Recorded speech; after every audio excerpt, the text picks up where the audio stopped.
Naila, why is English language important to learn? This is because English language is an international language and is widely followed and understood by people across the world. I want to learn this language. To learn every language, there are some skills to develop. Follow this class to learn these skills.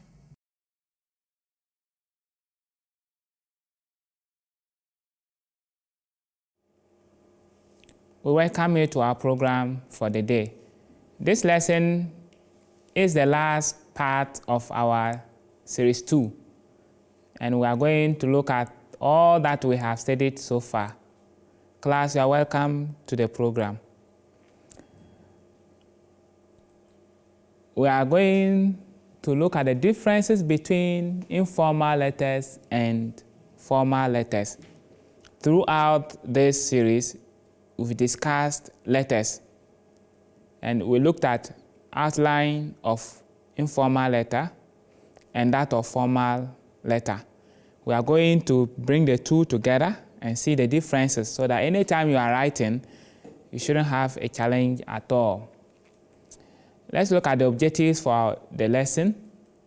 We hope that by the end of the lesson, you will be able to distinguish between informal and formal letters in relation to, so the differences between formal and informal letters when it comes to A, address, salutation, heading or title,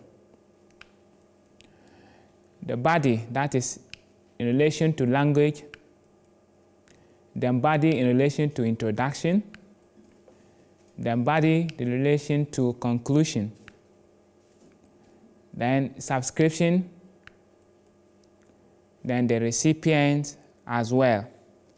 So these are, in general, the various issues we discussed as far as letters are concerned. So we shall look at the differences. So it is our aim that when we finish the lesson, you should be able to distinguish between formal and informal letters as far as these things are concerned. Now let's look at it. We are looking at the difference between informal and formal letters, as I mentioned. Let's look at the first one, the address. Yes, before I start, what's the difference between informal letter, the address of informal letter, and the address of formal letter? Before we present what we have here, what's the difference? Yes, Ochad? Informal letter, the receiver is having an address, but in the informal letter, there's no address for the receiver. That's good. That's very true. So we say in informal letters, only the address of the sender or writer is required. So only one address. You, the one writing, you put your address there in an informal letter. But when it comes to formal letters, what happens? We need two addresses. Two addresses are what? Required. And as he said, you, the writer, your address is required. One for the writer, and the other one for the what? Recipient, the one who is difference. This you should take note and never get confused. And you know where to place each of them, right? Good. Any question? Okay. Then we'll move on. Then we look at salutation. We are going to look at the differences between the salutation of formal letter and informal letter. So again, what is the difference between the salutation of formal letter and that of informal letter? Yes, Josefa. So in the informal letter, we can use words like hi or friend, but in the formal letter, it needs the name of the person you are going to write the letter. Give us example. Your headmaster, dear headmaster. Okay, that's good. Any other? Someone with different idea. Rashid, do you have a different idea? Yes. Okay, now let's look at it. We say in informal letter, You can use any of the following as he said. You can use hi, John, but of course be mindful of the compulsory comma. You can say John, just John. That's the name of the recipient. Hi, you can just say hi. Hello, you can say dear. But I mentioned that don't say dear what? Don't say dear friend. Don't go and write dear friend. It's repetition. Someone dear to you is, of course, a friend. So don't go and write dear friend. Or you can say dear and then you add the name of the recipient. For example, one of you is writing to the other as a friend.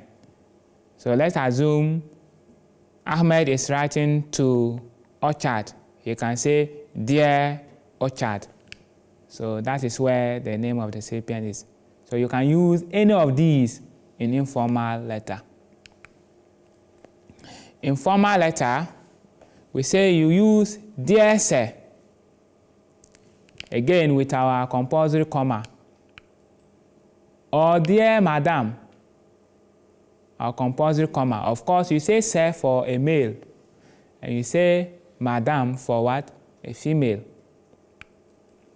Or you can say dear, and then you put the position of the person. Dear, then the position comes, as in dear manager.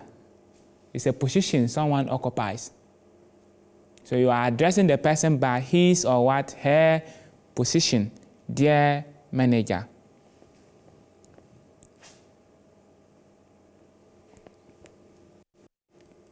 Then heading or title. Yes, what's the difference between formal and informal letters when it comes to heading or title? What's the difference? Hajara? With informal. Speak up, please. With informal, titles are not usually used, but in the formal letter, we write the titles in capital letters and underline them. Okay. And that's good. That's very good. But someone with different idea or addition? Something you want to add to what she has said? Okay, let's look at. We say in informal letter, no heading or title. You do not need to have heading or what title at all. But in formal letter, heading or title is compulsory. It's what? Compulsory. It's not an option. It is not like, okay, I can put or I may leave it. No, it is compulsory. So you need to. And we say that heading must be either in block lettering or capitalization form. That is what block lettering means, capital letters throughout. When we say capitalization, what does it mean? When we say you have written it in capitalization, what does it mean? Yes, Ahmed? Capital letters. No, block lettering means capital letters. But when we say capitalization, what does it mean? Orchard? Uppercase. Uppercase means block lettering. When we say capitalization, each major word starts in a capital letter. Did you get me? Good. But I always advise students not to use capitalization. Just stick to your capital letters. Good. So it must be neatly underlined. After you have done that, you should what? Underline it very well. This is capitalization form. This is capitalization form of our what? Sorry. This is block lettering form of our heading, and it is neatly what? Underlined. If we want to write the capitalization form, this is how it will be. We have permission, yes? Read for me.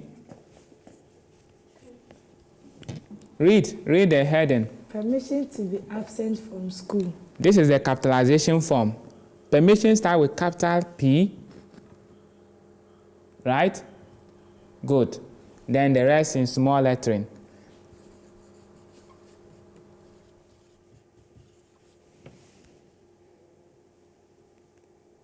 I'm continuing, but it can't enter there. So then to be is not a major word. So to be. To is not a major word. Be is not a major word. And then absent is a major word. So we start with capital A, then the rest in small letters. Right? Do you follow? From is not a major word, so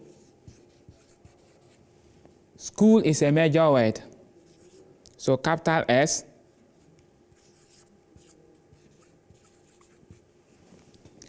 Now you may ask, what is a major word and what is not a major word?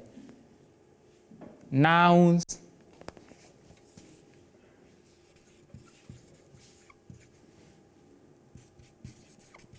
verbs, adverbs, and adjectives.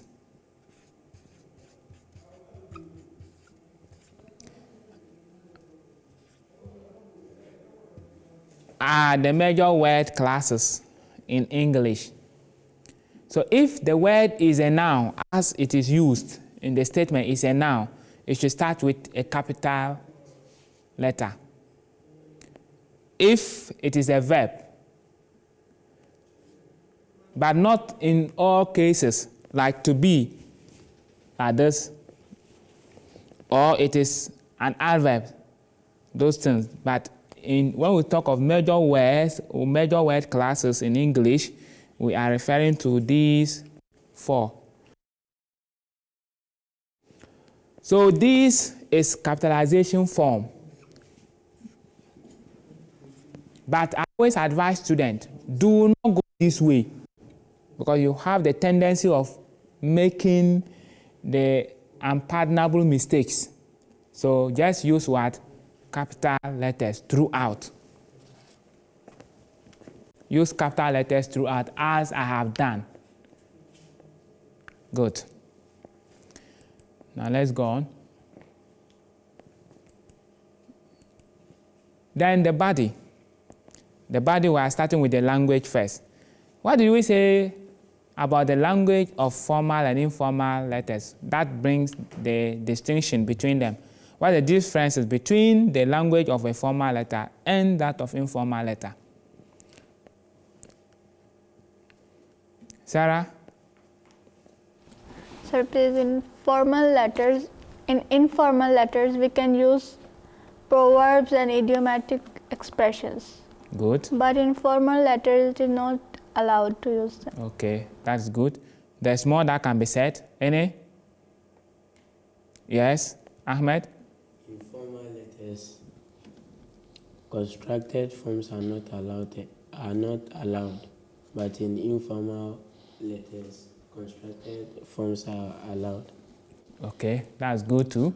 So we say in informal letters, the language of all informal letters require the use of the following.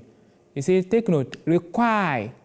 It means it's compulsory that if you are writing an informal letter, you should use these contracted forms, idiomatic expressions, proverbs, local expressions. You are required to use these throughout the essay. It's a requirement. If it's an examination, it is a requirement that you do that. That makes it informal. Good. But when it comes to formal, we say no use of such language. You cannot contract, you cannot use idiomatic expressions, you cannot use proverbs, and you can't use local expressions. In formal writing, you can't. So this is also another major difference that you need to take note. Any question? Okay, so we move on.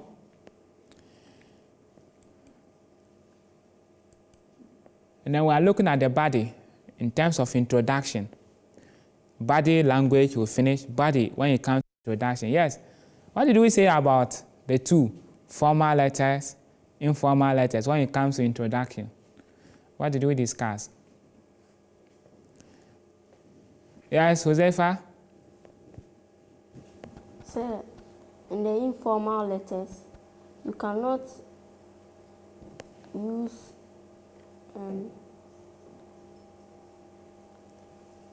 local names or... We are talking about introduction. You are introducing your letter. You are writing the body under the introduction, the first paragraph.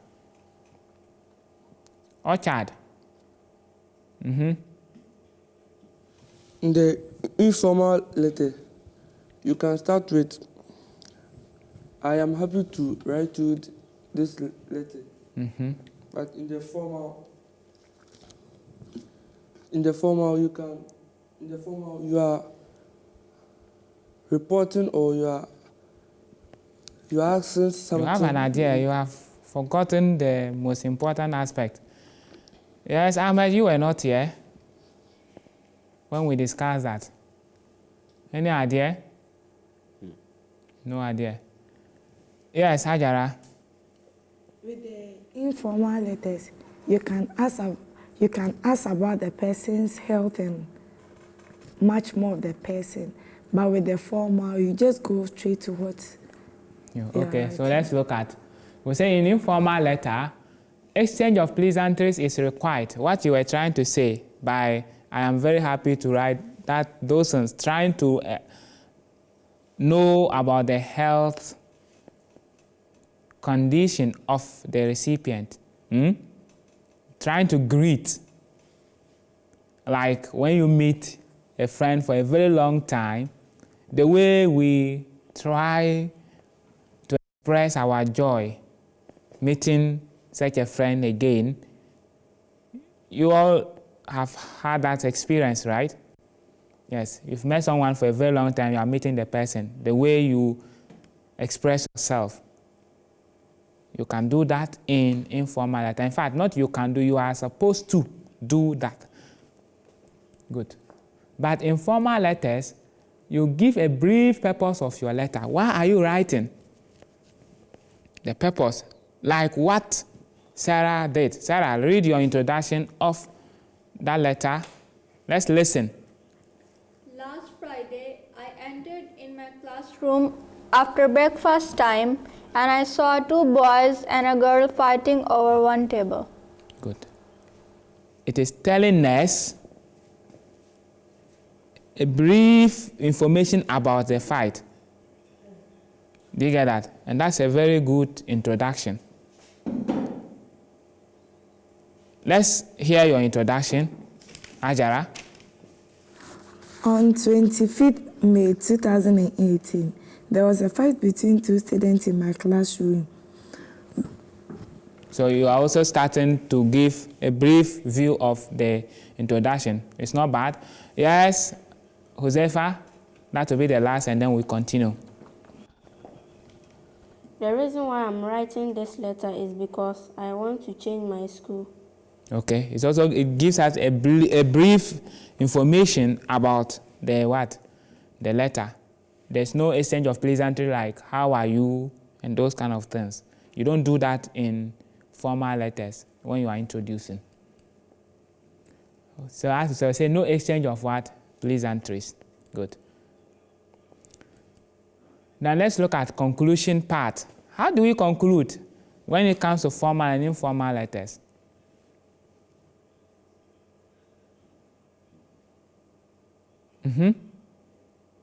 How do we conclude in formal letters and how do you conclude in informal letters? This is how we do. We say in informal letter, conclude by sending regards to other connected members of the recipient. That's how you conclude. You can do that. You send what? Greetings to those who are connected to the one going to receive the letter. You can do this.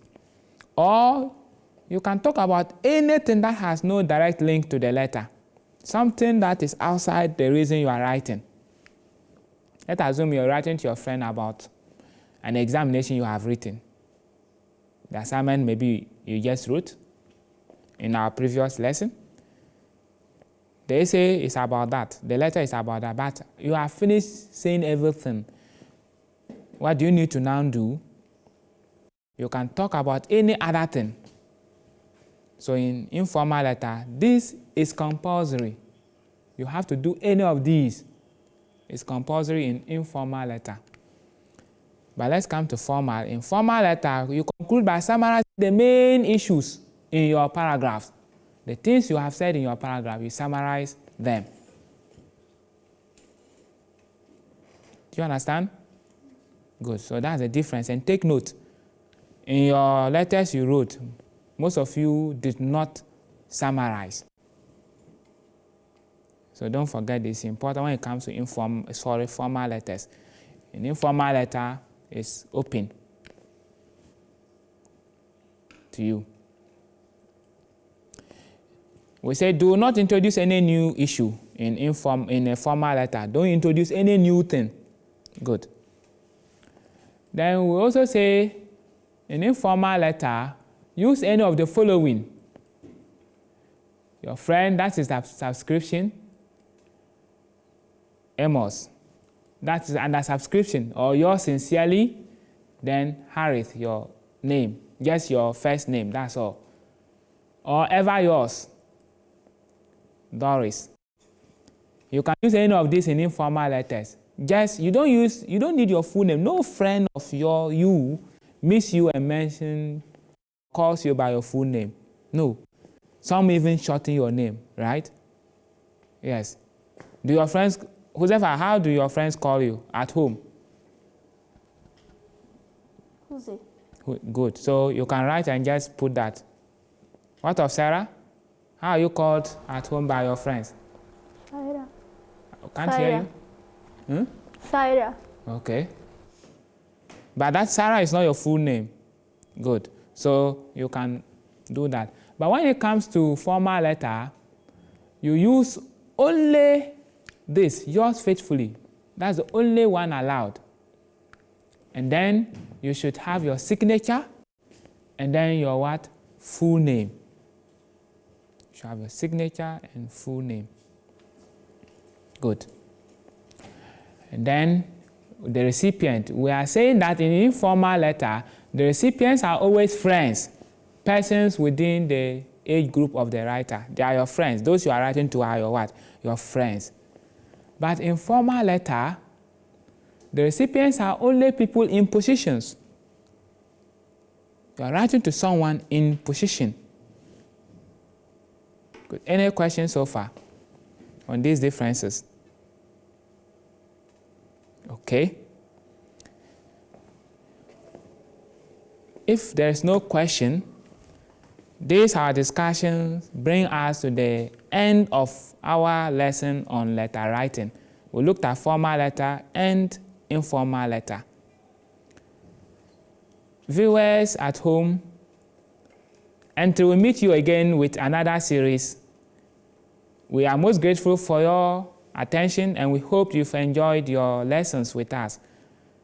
If you do have any comments or contributions, they are most welcome.